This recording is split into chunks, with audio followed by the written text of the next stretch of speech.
하나님의 가없으신 그 넓고 크신 사랑의 은혜와 또 우리 종로지방회에서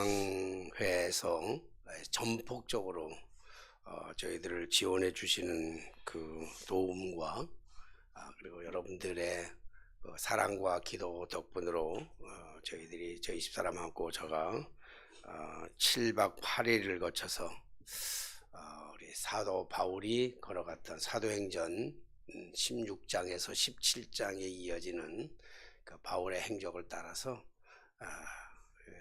소아시아, 그 터키 잠깐 사울의 그 바울이 소아시아에 전도를 했던 다는 못 돌아보고 그 터키를 잠깐 들렸다가 그리고 나머지 일정으로는 그리스에서 저 위에 빌립보서부터 시작해가지고 마지막 날 이 고린도 교회까지 7박 8일 동안 하나님의 은혜로 이렇게 잘 다녀왔습니다. 지난 주일날은 시차가 여기하고 한 6시간 차이 나기 때문에 우리 한국이 한 6시간 빨라서 저희 새벽 3시에 일어나서 짐 챙기고 가방 챙기고 샤워하고 그리고 새벽 5시에 우리 동영상으로 예배 드리는 참 좋은 세상이다 이런 거기서도 우리가 같이 예배에 참여할 수 있는 그런 은혜를 갖게 되었습니다. 물론 예배 중간쯤 됐는데 우리 아이들이 예찬이 예선이가 문자를 보내가지고 왜 엄마 아버지는 동영상 예배 안 들어옵니까? 그래가지고 자식들아 지금 들어가고 있어 임마 그렇게 보냈습니다마는 함께 외국에서 우리 드려지는 우리 박성호 목사님 설교하시고 우리 재명 권사님 기도하시는 모든 모습들을 이렇게 함께 참여할 수 있었습니다. 특별히 목회 한 40년쯤 하면서 저희는 한 번도 안식년이라고 하는 것을 가져보지 못했습니다. 안식년을 한 달도 안식년을 가져보지 못하겠는 세월에 분주하게 한 40년 동안 목회 전념하면서 달려오다가 이번 좋은 기회가 돼서 특별히 참 가고 싶었던 곳이에요.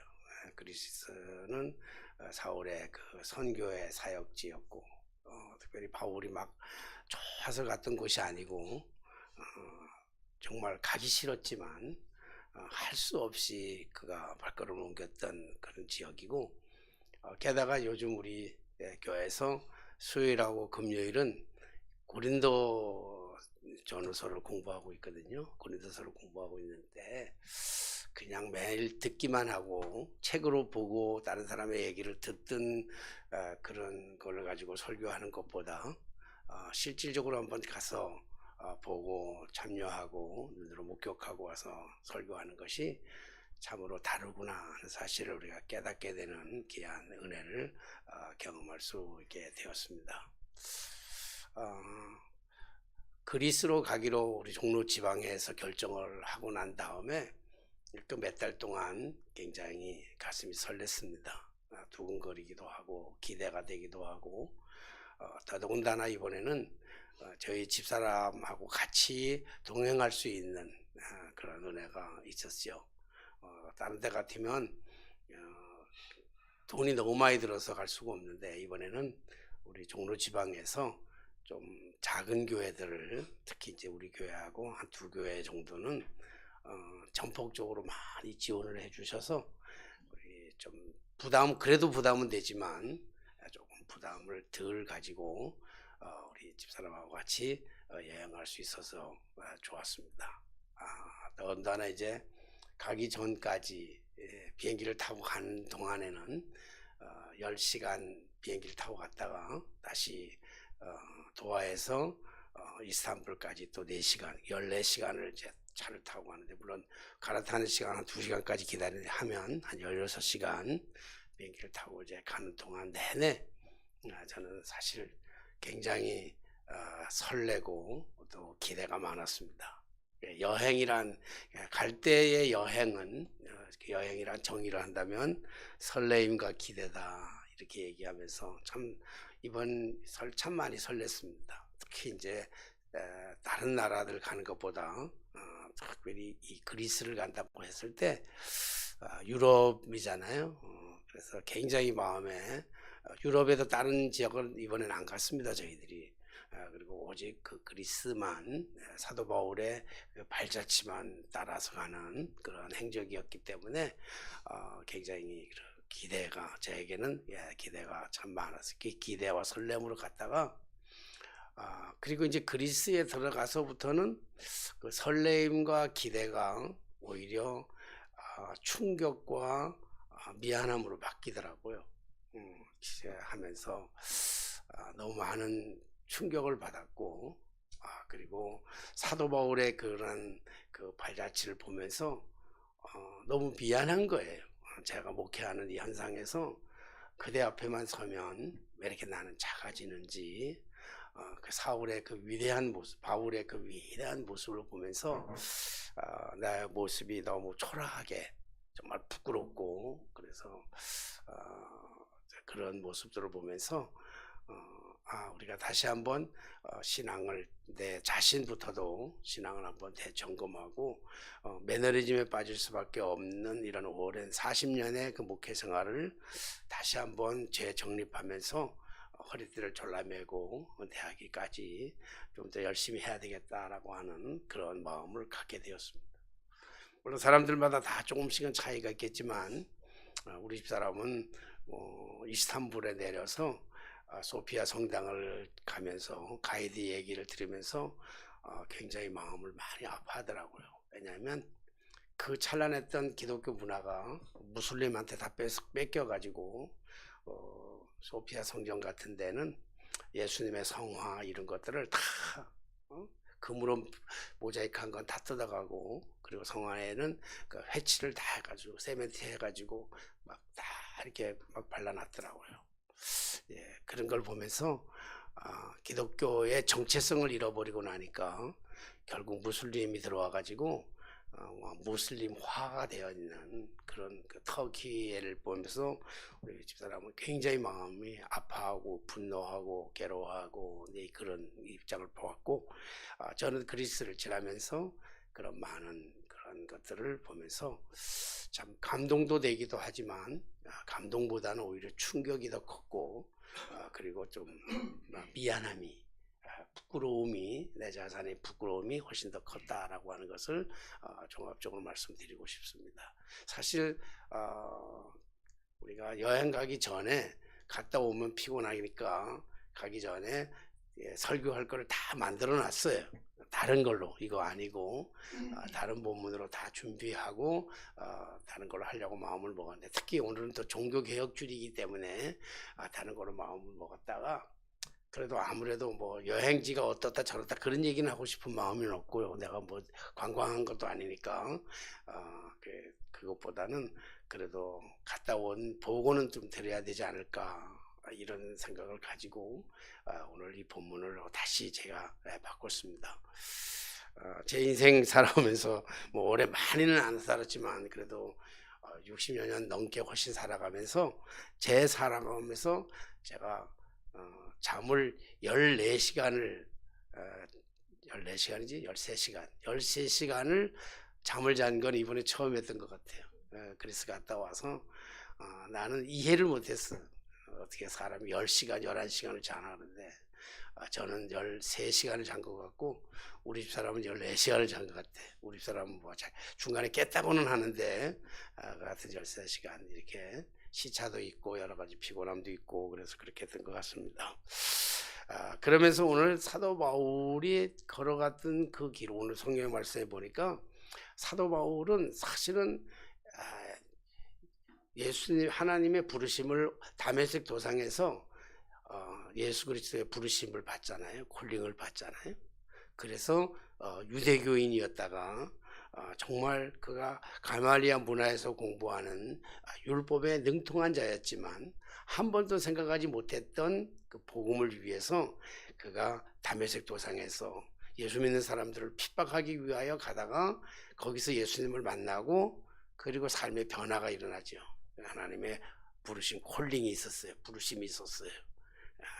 그 부르심이 있는 게 뭐냐면 사도 바울을 통해서 하나님께서 이방인의 사도가 되기 위해서 이방인들에게 복음을 전하기 위한 사람으로 하나님께서 특별히 부르셨죠.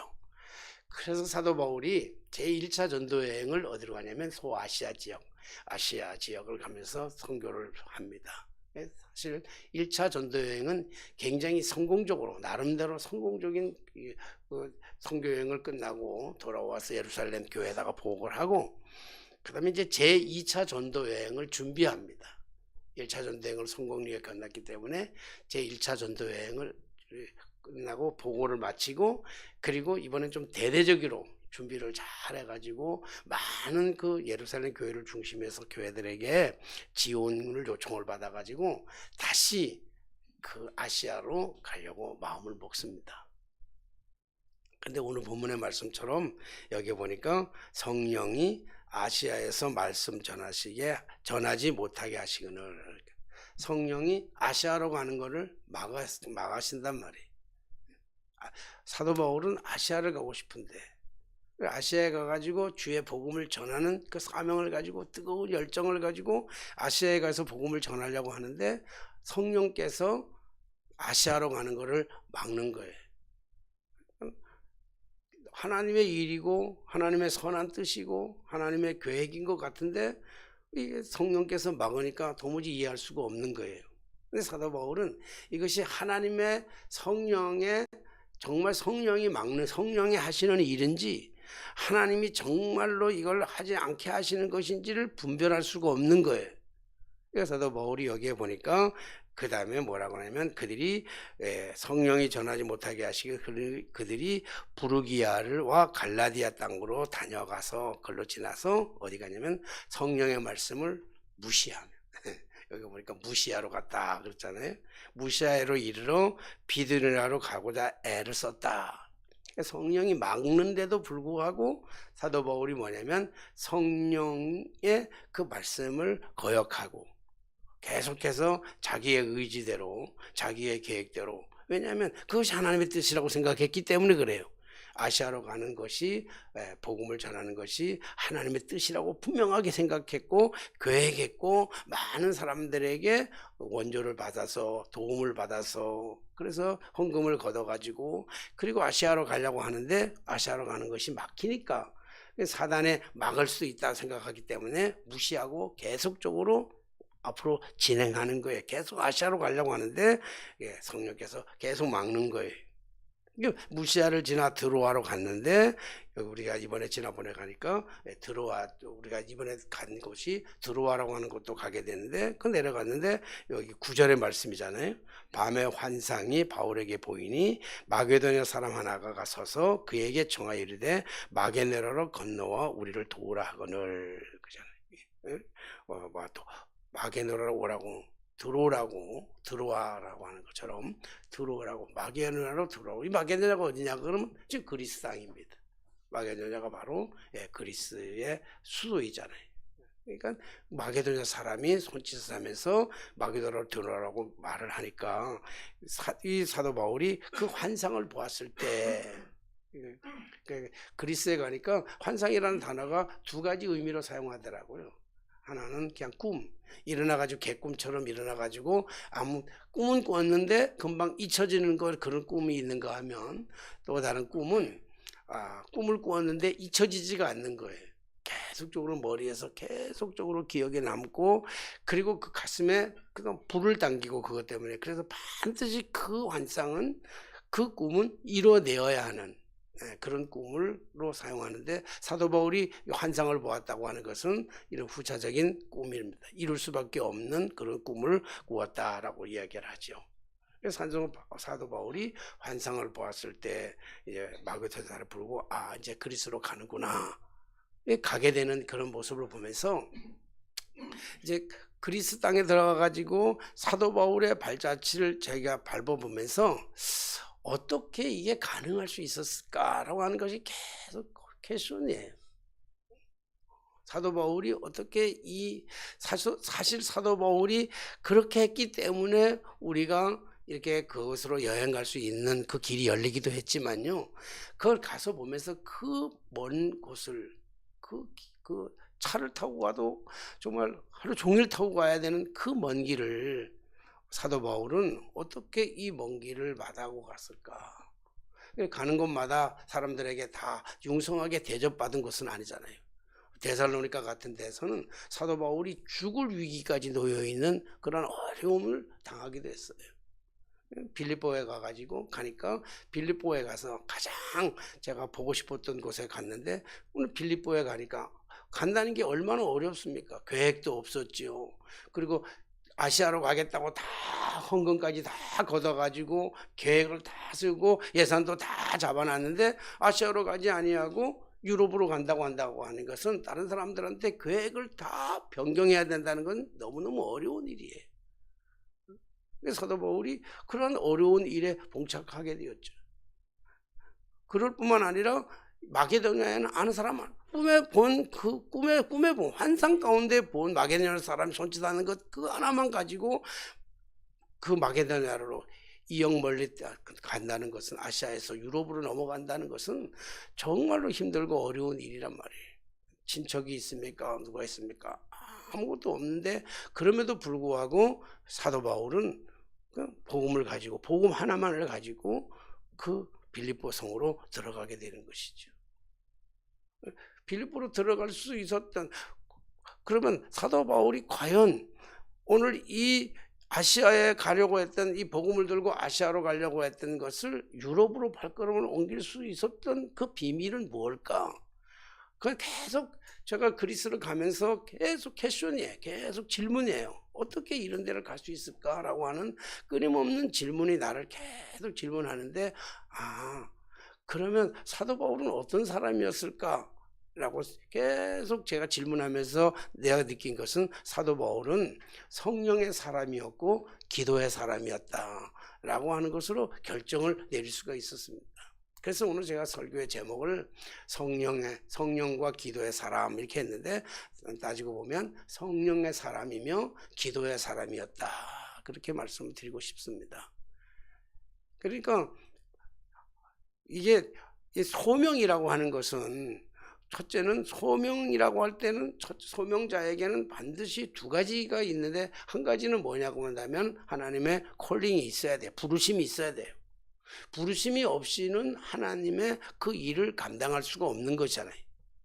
그러니까 사도 바울은 다메섹 도상에서 하나님의 부르심을 받으셨어요. 사도 바울이 다메섹 도상에서 부르심을 받았다고 한다면 여러분들도 이미 다 하나님의 부르심을 받은 사람이고 하나님의 부르심을 받고 이 자리에 오신 분들인 줄로 믿습니다. 하나님의 부르심을 받았어요. 그 다음에 하나님의 부르심을 받았다고 하면 사명자들에게 가져야 할 또 하나의 중요한 것은 성령의 인도를 받는다는 거예요. 내 생각, 내 판단, 내 방법, 내 의지, 내 뜻, 내 경험대로 우리가 하는 것이 아니고 성령의 뜻을 따라서 세미한 성령의 음성을 들으면서 성령의 뜻을 따라가면서 살아간다는 거예요. 사도 바울이 마찬가지잖아요. 아시아의 성령의 하나님의 부르심을 받고, 그리고 하나님의 부르심 속에서 제1차 전도 여행을 아시아로 떠났다가 제2차 전도 여행도 아시아로 가려고 모든 계획을 다 잡아놨지만 성령께서 막으시니까 자기의 모든 계획을 포기하는 거예요. 자기의 뜻을 포기하는 거예요. 하나님 성령이 막으시니까 성령의 뜻을 따라서 어디 가냐면 마게도냐로 가는 거잖아요. 아무것도 없지만, 아무 준비한 것도 없지만, 두려웠지만 일가 친척도 없고 누구를 붙여주는 사람도 없고 아무도 없지만, 그럼에도 불구하고 하나님의 성령의 인도 따라서 사도 바울이 사명을 감당해서 빌립보로 갈 수 있었던 것은, 중요한 것은 어떻게 가능했을까라고 했을 때 사도 바울은 부르심을 받았고 성령의 인도 따랐지만, 그러나 더 중요한 것은 사도 바울은 기도하는 사람이었다 라고 하는 것을 확인할 수 있는 좋은 기회였어요. 우리 그리스 가면, 그리스는 그리스 정교회잖아요. 정교회. 사실 정교회는 성경을 과거에 그 당시에는 성경을 가질 수가 없었잖아요, 모든 사람이. 우리는 지금 성경을 다 가지고 성경을 읽을 수 있었는데 그 당시에는 성경을 다 줄 수가 없으니까 뭐 했냐면 성화를 그렸어요, 교회 안에다가. 그거다가 이콘이라고 그러고, 이콘이라고. 성화를 다 그려놨잖아요. 그 성화를 보면서 성화를 설명하면서 성화를 보면서 설명하면서 그것이 성경 안에 있는 내용들을 설명하는 거예요. 그러니까 성경을 다 가지고 갈 수 없으니까 일반 사람들이 와가지고 교회 와가지고 성전에 와가지고 뭘 보는가 하면 그 성화를 보면서 그 예수님이 이랬구나. 풍랑을 만난 예수님, 물로 포도주를 만든 예수님 이러고, 그리고 이제 정교에서 또 중요한 것은 성인이라고 하는 사람들을 성화로 많이 그려놨어요. 베드로, 요한, 예수님의 제자들과 그리고 이후에 많은 성인들을 그림을 막 예수님도 그려놓고 예수님 어머니도 막 그려놨어요. 근데 사도 바울의 사진이 이제 그리스는 사도 바울이 처음으로 복음의 문을 열었던 곳이기 때문에 가는 곳마다 사도 바울의 성화는 거의 있어요. 뭐 예수님의 성화만큼이나 사도 바울의 성화가, 어떨 때는 예수님의 동상은 없지만 사도 바울의 동상이 있는 것만큼 그렇게 사도 바울의 그림이 많은데, 처음에 그 가이드가 우리에게 설명하면서 이 성화가 사도 바울입니다, 이 인물이 사도 바울입니다 라고 얘기를 하는 거예요. 처음에 이제 처음 사도 바울이 그게 사도 바울인 줄 아는데 한 서너 군데 다니면서 가이드가 그 다음에 이분이 바울입니다 얘기 안 해도 우리는 금방 알 수 있었어요. 사도 바울에게는, 사도 바울의 성화에는 다른 사람들, 다른 성인들의 성화하고 다르게 특징이 하나 딱 있었는데, 그 뭐냐면 여기 이마에 이렇게 구둑살이라 그러죠. 굳은살이라고 그러나, 그 사투리로 말하는 구둑살, 우리는 구둑살이라 그러고 표준말로 보니까 굳은살이에요. 굳은살. 이게 굳은살이 여기 이마에 있는 거예요. 붉은 나무를 많이 서가지고 엎드려 뻗쳐를 많이 해가지고 뭐 굳은살이 그런 게 아니라 당시에는 머리를 엎드려가지고, 그렇잖아요, 땅에 엎드려가지고 기도했다 그러잖아요. 그러니까 이 구둑살이 다 뭐냐면 사도 바울, 딴 사람은 없는데 사도 바울은 머리에 구둑살이 박혀 있는 거예요. 굳은살이. 그러니까 갈 때마다 그 그림을 보면서 사도 바울이 얼마나 기도한 사람인지를 우리가 알 수 있었는데, 그 그림을 볼 때마다 너무 부끄러운 거예요. 내 자신의 모습이 너무 부끄러운 거예요. 사도 바울이 그 어려운 그 순례의 길을, 여행의 길을, 그 열리지 않았던, 복음이 열리지 않았던, 받아들이지 않은 그러한 것들을 그렇게 성령의 인도 따라 갈 수 있었던 것은 사도 바울이 그만큼 기도의 사람이었다.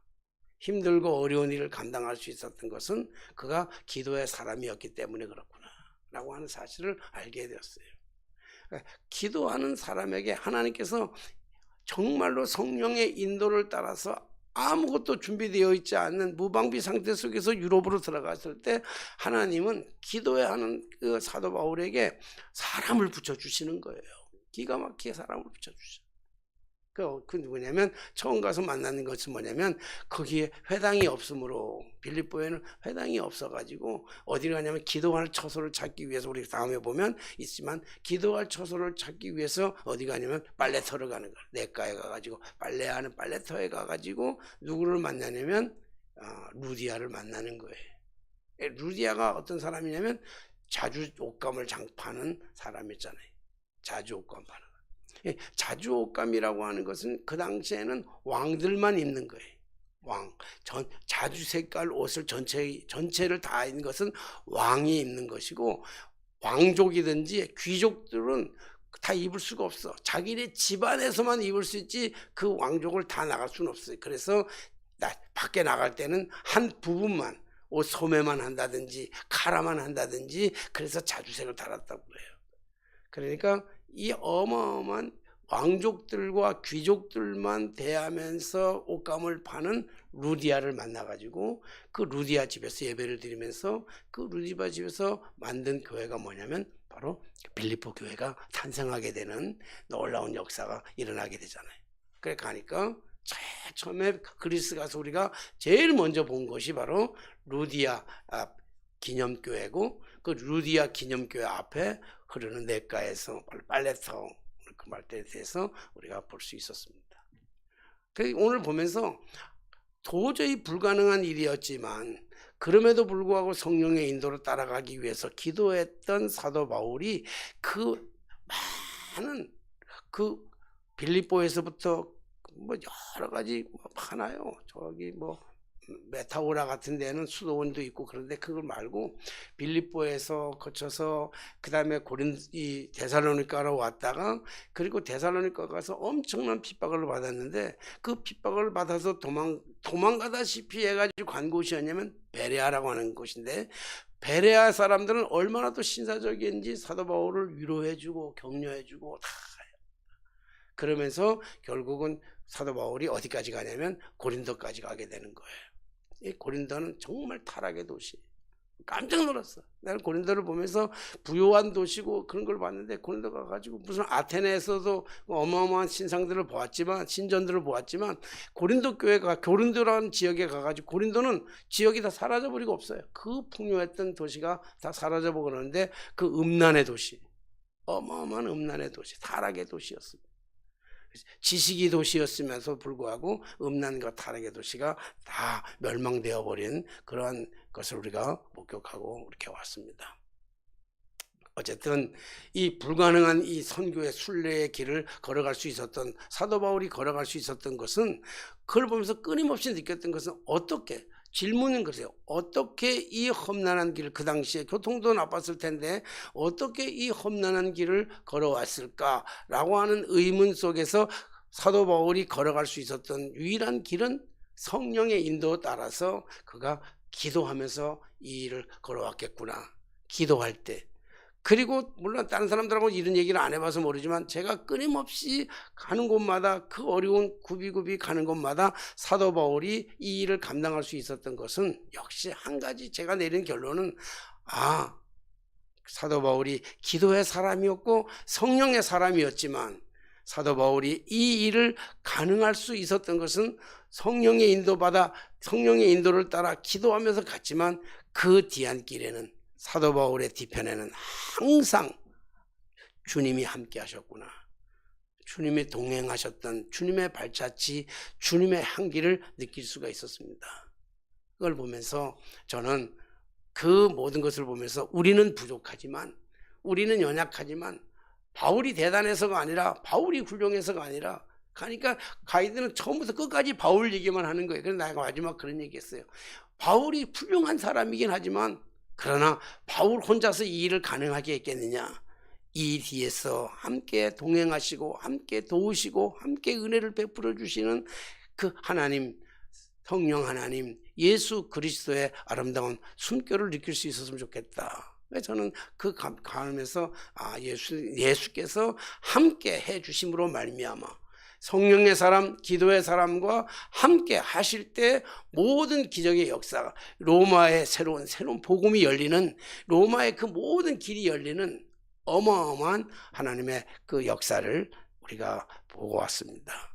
오늘 우리가 이걸 보면서 정말 우리가 하나님의 부르심을 받았고 성령의 인도를 받는다고 한다면 하나님은 우리를 절대로 외면하지 아니하시고 우리가 어디에 가 있든지 간에 우리의 삶의 자리가 어디에 있든지 간에 우리 주님이 함께 하신다고 한다면 힘들고 어려운 일이 있다 할지라도 정말 불가능한 것 같은 그런 고난의 길이라 할지라도 하나님이 우리와 함께 하시면 능히 그것을 헤쳐나가고 아름다운 역사를 만들어가게 될 줄로 믿습니다.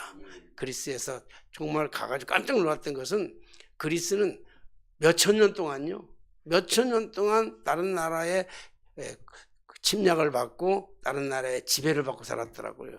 우리는 36년 동안 일본의 지배를 받았다고 그러는데 그리스는 몇천 년 동안이야. 몇천 년 동안 로마의 제국으로부터 페르시아의 제국으로부터 완전히 멸망돼야 된 그런 나라에 사도 바울이 복음이 들어가서 그리스가 정말로 좋은, 물론 뭐 기독교는 아니지만 그리스도의 정교회에서 인정한 가치를 남기는 걸 보면서 우리 하나님이 함께 하시면 우리가 어디 있든지 간에 우리의 삶의 자리가 뭐 서울이든 부산이든 대구든 상관없이 그 자리에서 하나님의 성령의 도우심으로 우리 주님이 함께 하시기 때문에 반드시 그 자리에서 승리하는 사도 바울이 승리했던 것처럼 사도 바울이 위대해서가 아니라 하나님의 위대하심이 부족한 우리를 통해서 우리의 삶의 현장에서 승리의 꽃을, 아름다운 화려한 꽃을 반드시 피워가실 줄로 믿습니다. 힘들고 어렵더라도 성령의 인도받으면서 힘들 때 기도하면서 승리하는 저 여러분들이 다 되게 되시기를 주님의 이름으로 축원합니다. 기도하겠습니다. 늘 우리와 동행하시는 전능하신 하나님, 때때로 우리가 어디를 가야 할지 알지 못할 때 성령께서 함께 하심으로 말미암아 우리가 가야 할 것들을 제시해 주고 계시는 줄로 믿습니다. 우리는 부족합니다. 우리는 연약합니다. 우리는 때때로 우리의 경험을 따라 살아가려고 하지만 하나님께서 우리에게 가장 좋은 길로 가장 좋은 방법으로 인도해 주실 줄로 믿습니다. 주님, 때때로 힘들고 어려울 때마다 주님 앞에 엎드려 기도하게 하시고 이것이 성령의 뜻이라고 한다면, 이것이 아버지 하나님의 계획이라고 한다면 때로는 힘들고 어렵고 버겁고 그리고 괴로운 일이라 할지라도 아멘 순종하고 나아갈 때 새로운 장이 열리는 하나님의 놀라운 기적의 역사를 만들어가게 될 줄로 믿습니다. 우리의 삶의 현장이 어디에 있든지 간에 주여 그것이 주님이 보내신 곳이라고 한다면 아버지 하나님, 그 속에서 우리가 주님의 약속의 말씀 따라서 복음을 심게 하시고 우리의 신앙을 심게 하시고 그곳에서 하나님께서 하시는 그 어마어마한 일들을 펼쳐나갈 수 있도록 성령 하나님께서 우리를 지켜 도와주시옵소서. 예수님의 거룩하신 이름으로 기도하옵나이다. 아멘. 찬송가